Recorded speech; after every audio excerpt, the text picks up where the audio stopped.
All right, good afternoon, everybody. We got ReadySetCrypto here live. Today is Wednesday, the 18th of August. Welcome aboard, everybody. Let us know where you're coming in from. Hit that like bell so we can defeat the algorithm. And welcome aboard, folks. Let us know where you're coming in from.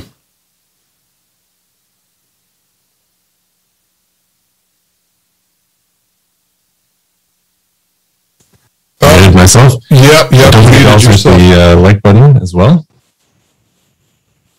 All right, we got Carlisle, Pennsylvania. Very good. Okay. Thanks, Brian. Thanks, K. Singh. All right, we got Buckhorn from Arkansas. Brian, keep that to yourself. All right, let's see. We got Crypto Boy in Gold Coast, Australia.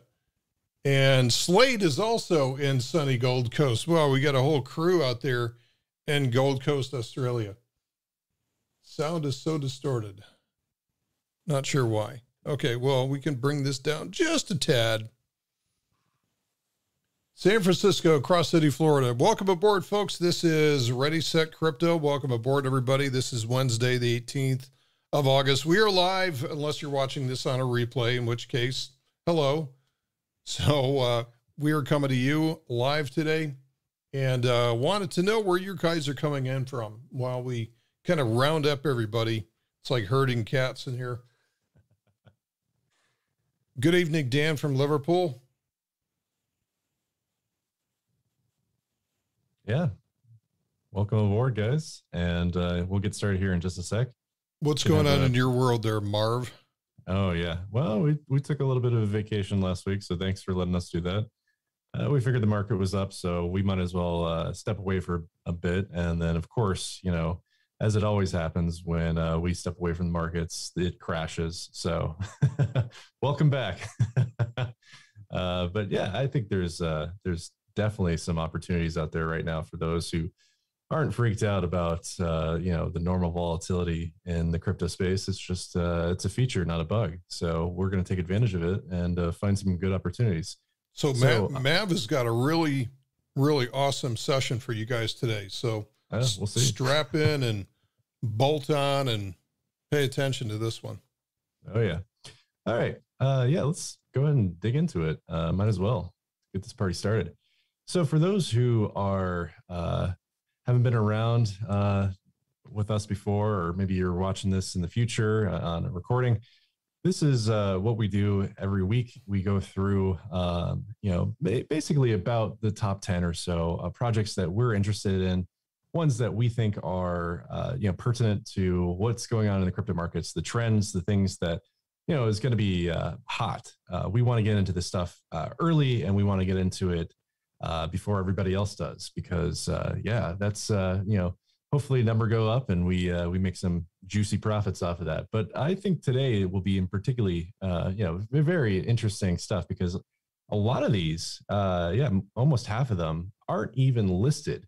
These are so under the radar, and I'm bringing them to your attention, your purview here, that I wouldn't see anybody else talking about these as of yet. Maybe they'll be talking about them once they start to get on more markets and, you know, get noticed some more. But that's the opportunity to kind of get in before the investing herd shows up and, you know, breaks down the door and stamps all over the, you know, wherever that metaphor was going. So let's dig into it. This should be kind of fun. So the general theme for today is DeFi projects that I believe are kind of on the cutting edge, the next wave of DeFi appreciation, things that you should be paying attention to right now, because maybe in a couple months, maybe in a year or so, they'll be the new hotness. And we definitely want to get in on the ground floor of that. So if you if you're having any issues following along with me here, or you just want more information about this top 10 list, because we publish it for free, it's over down in the bio below. Look for the little finger pointing to it, and that should give you a little bit better interface with which to you know, disseminate this information, because there's a lot of good stuff that, you know, I put together here. It's a lot of research for you to dig into, because I want to make sure that you're an educated, you know, well-received investor or trader. So anyways, enough rambling. Let's move on. The first one I want to talk about is Mina Protocol under the ticker Mina. Definitely is one I am very excited to see because what they're positioning themselves as, the sort of like, I don't know, the catch, their market edge is that they position themselves as the lightest blockchain out there, especially to, be running smart contracts off of. Where, like Bitcoin is over 300 gigabytes and Ethereum is approaching 1 terabyte. Not only is that really bad for like transaction fees, but it's also, if you actually wanted to download the full history of, for example, the Bitcoin blockchain, it'd be taking a while. It's that is not an easy download. Thankfully, there's light wallets that you don't have to interface with the whole blockchain in order to get into it. But regardless, I think one of the issues with blockchain thus far is that it's gotten just very, inflated. It's very obtuse, maybe is the right word. And looking for more lightweight applications and solution sets, I think, is something that the market is definitely trending towards. And this idea of being, part of the lightest blockchain out there with only 22 kilobytes in weight, that's something a little bit compelling. And that's why Mina is definitely currently the top ranked in terms of market cap project we're going to be looking at today. Moving right along, we're going to talk about Band Protocol, which I think is also pretty cool. It's for those who have been down the rabbit hole of trying to understand what Chainlink does. No offense to Chainlink, but they're very esoteric. It's very complicated stuff. Anything to do with oracles and like blockchain data and interoperability is by definition just going to be like some of the most complicated stuff you can touch in the space. And so that's kind of where Band is coming along. They're looking to be sort of Chainlink's, number 2 or something like that. Like if Chainlink is Bitcoin, they want to be Ethereum. They want to iterate on what Chainlink has done, be faster, be simpler, thank God, and just a lot more approachable in terms of dealing with stuff like oracles, which is again one of the most complicated, tough subjects in the space, but is going to be central to how blockchain, crypto, smart contract platforms like Ethereum, how they scale, how they interoperate with a lot of the centralized data sources out there. It's a very important issue. The Oracle issue is central to blockchain crypto getting out there more. So that's where cool projects like Band come along, and why I'm so excited to see what they're doing and how they're doing it. So moving right along, I want to talk about Barnbridge. Barnbridge is it's very interesting. Doc, you might even like this one because it's dealing with derivatives, and it's allowing you to basically tokenize risk. Which is a very interesting idea. It lets you either, maybe if you're more conservative, to reduce volatility, or if you were more of a day trader, you want to increase the volatility. That's what Barnbridge is going to allow you to do, which I'm not really a big fan of their name, but they're definitely, right now, their current status is that they plan to launch several new projects by the end of 2021. And they're definitely attracting a lot of really good capital right now, a lot of capital raise. So it's definitely one that I think is continued to rise in the ranks and is just a real winner in terms of what we want to be looking for. I'm going to move along to this one called Bond Appetit. Just going along with the trend of terrible names. Well, thankfully, this one is kind of relevant to what they're talking about or dealing with. Bond Appetit is it's about bonds. Okay. Big surprise there. But really it's about issuing bonds on Ethereum and giving really the infrastructure for businesses to be able to do that. Bond is sort of one of those unique projects that has 2 tokens involved with it.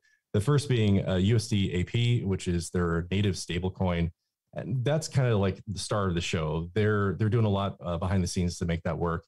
Very interesting stuff. Don't have to go into it too much in detail here, but it's cool. I definitely like what they're doing, especially in relation to their other token, BAG.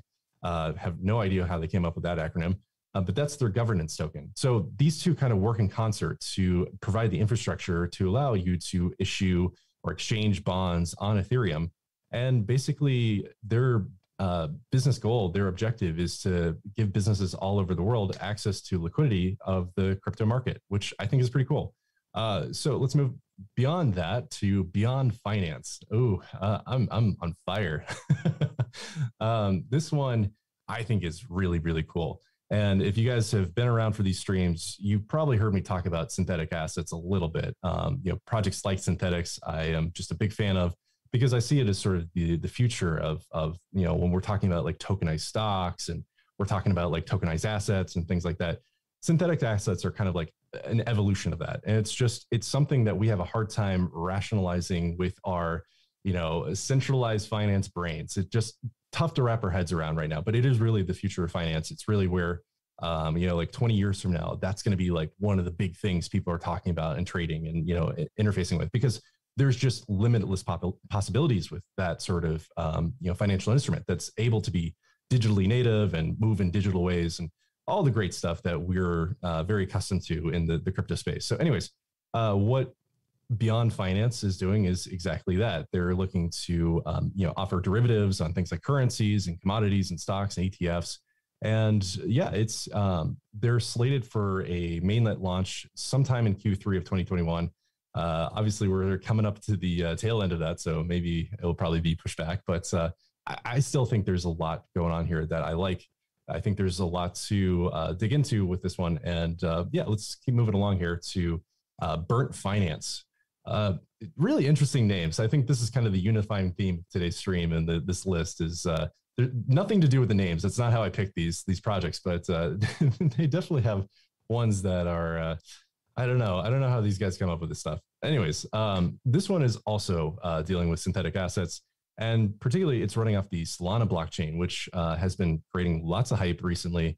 It's boasting really high speeds, 50,000 plus TPS, and really low fees. So, obviously in relation to some of the issues that Ethereum is having, even as it's starting to move towards Ethereum 2.0 and big upgrades and all that sort of stuff, that's something that's going to be compelling, especially over the next year or so.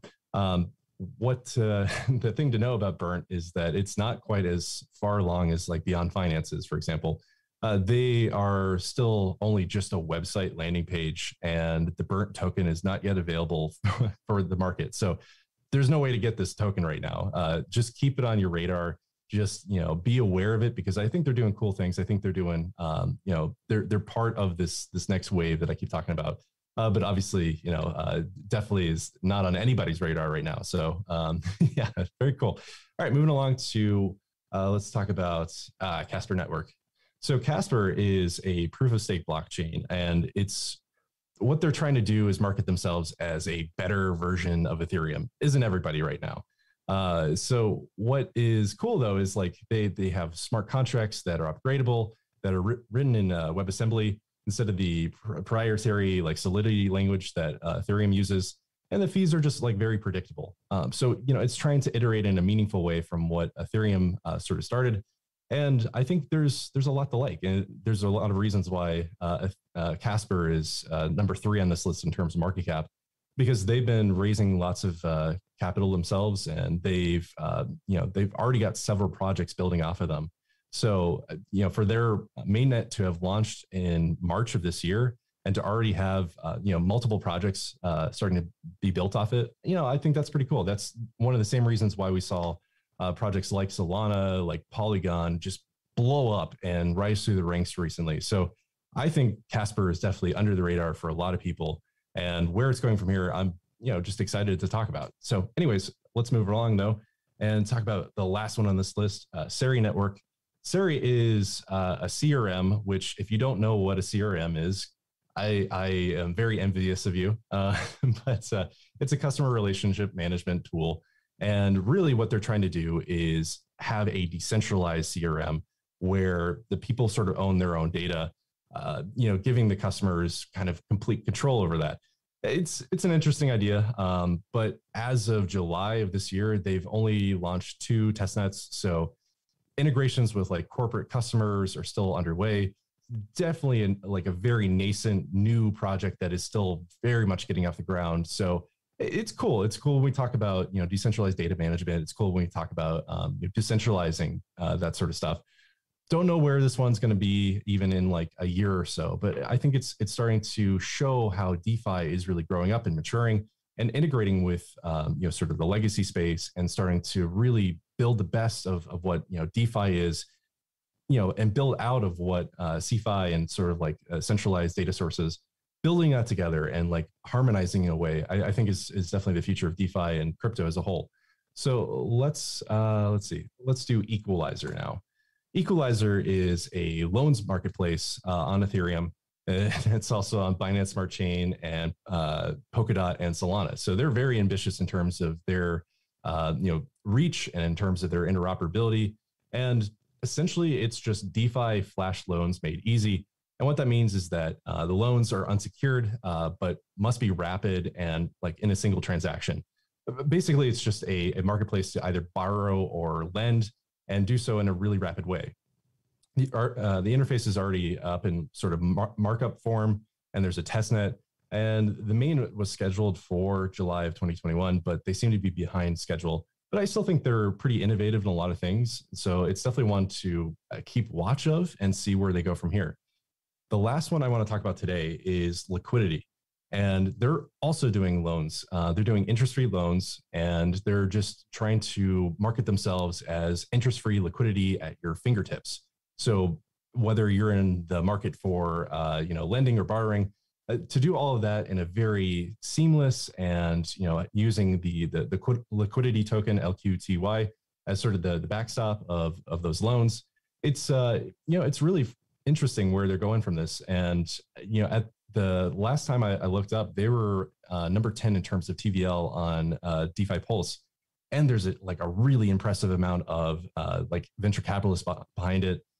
So I still think it's kind of amazing that this one is still not really even close to the top 100, considering what it is, the level of, VCs behind it and what they're doing. I think there's a lot of great ideas on display here. So for it to be market cap rank number 650 or so, I think is a massive opportunity and one I might partake in. So anyways, guys, that is today's list. Hope that was a little bit insightful. Hopefully that gave you some ideas. Hopefully you haven't heard of any of those projects I just talked about. And that's kind of what I aim for.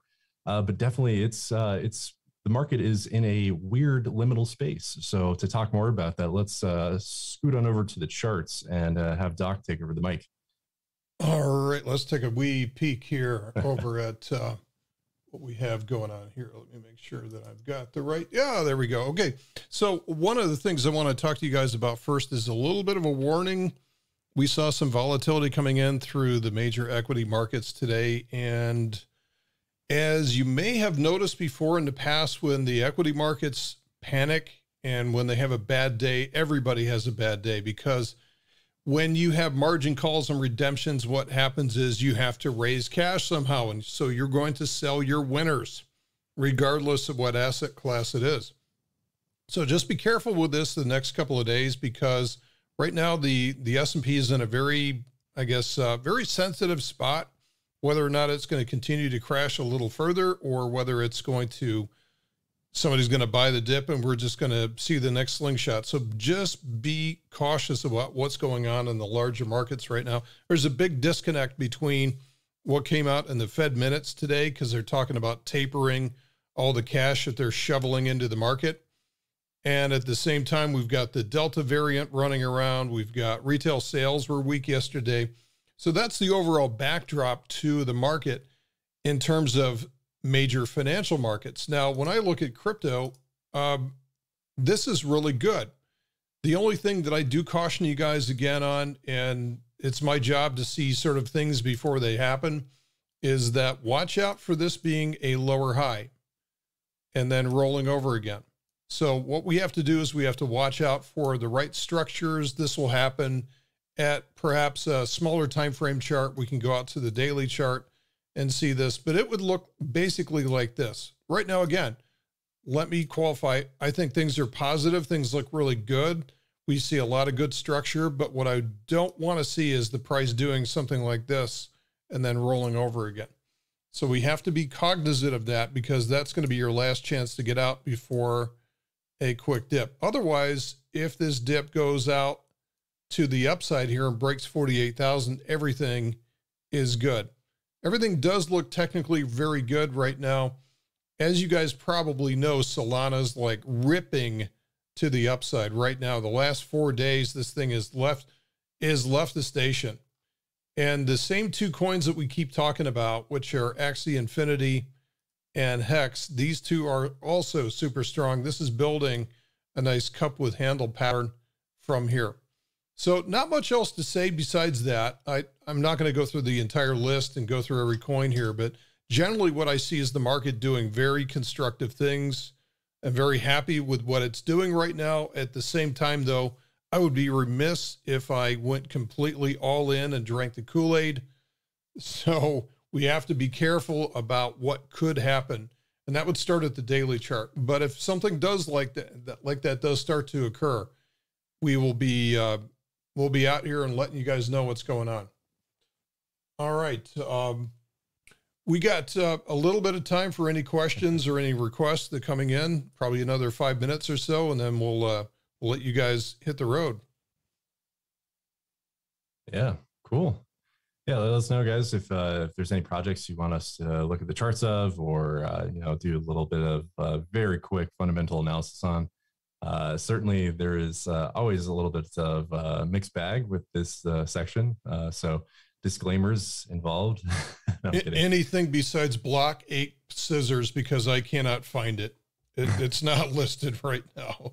I can't even find it in CoinMarketCap as a listed entity, so I can't evaluate it.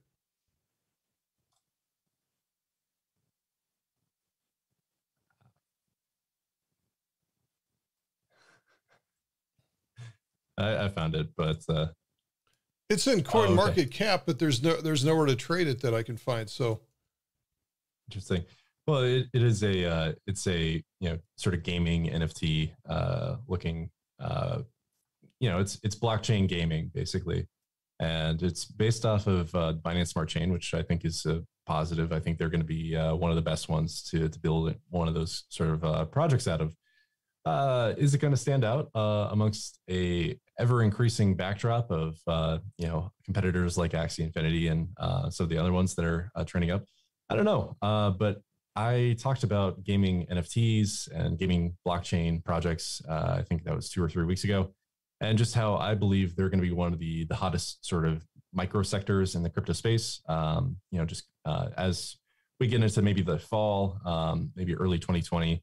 We're going to see a resurgence of sort of this hype around NFTs, and specifically NFTs you can do stuff with. I think that was the key thing missing from the last sort of NFT surge, was that it was just, tokenized art. And I don't know about everybody, but not everybody is a big fan of art. So I think there's a lot more people who are interested in collectibles and, gaming specific type stuff. So anyways, that's a huge tangent. I don't know. This looks interesting. It kind of looks like it's you play rock, paper, scissors. I mean, hey, it's novel. All right, cool. Let's move along. Somebody was talking about Glitch. Right now, Glitch is still in a primary downtrend, and you can best see this if you go out to the weekly chart. It's still a primary downtrend. So unless you're going to be averaging in, unless you have a super long time horizon, I would wait until this thing gets above, as it's, I'm just not denominating it versus US dollar, but if it gets above 30 cents, then that would be the beginning of an uptrend for this. And that would be a safer entry point than right now. Absolutely. Well, yeah, it seems like a lot of the trending tickers today are gaming related. So I might be incorrect in this, but I believe Super Rare is, it's digital art. That's under ticker Rare. And we also see Plant versus Undead token, or PVU, also seems to be on fire today. That one is also based off of Binance Smart Chain. So, hey, Mr. Ape, I didn't even remember the name of it. It was the rock, paper, scissors game with the apes. Yeah, you might be onto something there. Block ape scissors. Yeah. What's also trending, or at least trending in terms of searches, but not, in terms of price today, was that Smooth Love Potion token that I was having such a hard time talking about a couple of weeks ago. What's with all these bad names? I mean, it's like, I mean, they need some consulting on brand marketing, I think. Yeah, I feel like there's a collective hat. People are just like, it's Mad Libs for blockchain. All right, cool. Let's move along. So I saw someone was talking about Skill. Yeah, I talked about that one a couple of weeks ago. It doesn't look like it's doing a whole lot right now. That was kind of my disclaimer with all of those projects is like, yeah, there's a lot of them right now. Not all of them are going to make it. So Skill, it doesn't look like is doing a whole lot right now, but maybe you want to take the opposite end of that bet. I don't know. But for the last couple of weeks, it seems to have been pretty flat. Let's see. I got one here real quick. Somebody was asking about UOS, and UOS actually looks pretty good. So we have a nice trend line. We have a consolidation that this broke out of, and it's coming down to retest that. So this is kind of the interesting point here, the 60 cents as, versus the US dollar. If it holds here at 60 cents and gets a lift out of it, and you'll see this the RSI hook signal at that point, this is a good solid signal. However, if it breaks through this and comes back down, that's where you don't want it. So you want this one as long as it stays above 60 cents. Awesome. Yeah, it looks like, thanks, Slade. Yeah, Smooth Love Potion. I'm telling you, it hasn't done anything since I talked about it. It's like almost exactly the same market cap as it was like 3 weeks ago. But I'm telling you, that's the gas for Axie Infinity. And so maybe it's going to break out someday. If I'm right about that, I really won't toot my horn on it because I just don't want to talk about that project anymore just because I can't pronounce the name. Okay, cool. Let's move along to, let's see, Energy Web Token, EWT. I believe I talked about this maybe a couple months ago.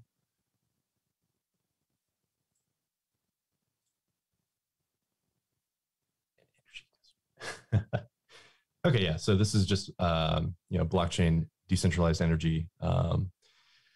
I mean, yeah, it's always been a natural fit to start to tokenize or decentralize the energy grid, and certainly with things moving more towards like solar is becoming cheaper. I think there's going to be a push for people to become more independent. I feel bad, certainly for anyone living in Texas during February, but I think that's a good example of why sort of these tenets of blockchain and decentralization aren't just limited to money or currency. We need to talk about how to be more independent or decentralize a lot of these systems in a way that is more egalitarian or is going to allow you to be less dependent on a centralized system that is inherently prone to failure. There's a lot of different ways to take it.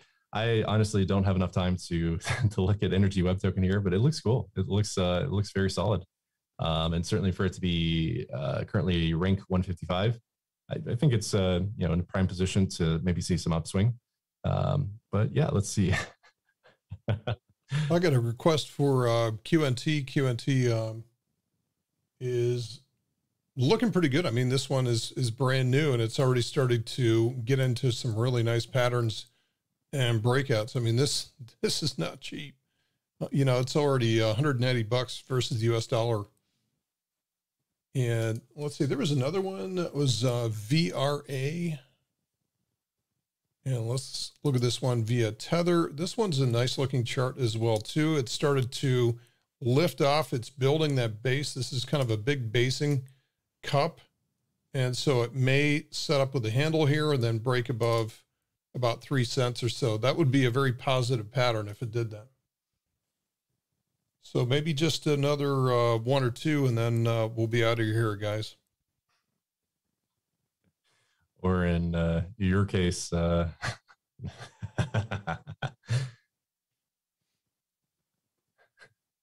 on Vitalik joining the Dodge team? I'm not familiar with that.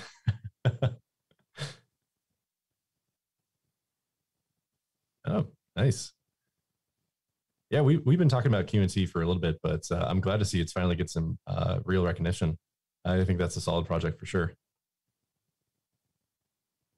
And I don't know who first brought it up on our streams. It was like maybe a month or two ago, but I was wrong when I first looked at it. I said this was it's very boring. You know, it's doing blockchain infrastructure. You know, they're being like the IBM of the blockchain space. But no, it's I think there's a lot to like about that one. So yeah, I was I judged a book by its cover, and I will try not to do that again. Cool. Let's see. Yeah, let's do Legacy Network. Can we just talk about that? No. What is Legacy Network? Wow, charging Legacy Network's mainnet supernova. That is some very aggressive marketing. Interesting. Yeah, this looks like a pretty cool project. I will check this out and report back on it next week. But guys, I think that's all the time we have for today. We want to make sure we don't stay too long. But as always, thank you so much for hanging out with us. And be sure to stop by our free resources down in the bio below. We have a couple free communities for you to join, our Discord. Honestly, it's a great time always there. Doc has ReadySetTrade, which is more about like stock market equities, teach you to be a better trader, or if you're new to trading, how to get into that and start really hitting the ground running. So, Doc, do you have anything else you want to talk about? No, we got 1,499 users on our free platform now on ReadySetTrade. So I'm looking for number 1,500, and they're watching right now. Yeah, so we're looking for number 1,500. It's awesome. It's like a lot of very smart people are on there helping each other. So join the crowd. It doesn't cost a penny. Oh. Yeah, awesome, guys. Well, thank you so much for hanging out with us. We'll be back same time next week. But until then, hope you're doing well. Stay safe with the market dip and all the other craziness going on. But yeah, I think we're in a good spot. I think this is the crypto market doing what it needs to do. And I think we're getting ready to finish 2021 strong, I'm hoping. But we'll see. Anyways, thanks so much for hanging out with us. See you next week, guys. Cheers. Everybody be good. See you later.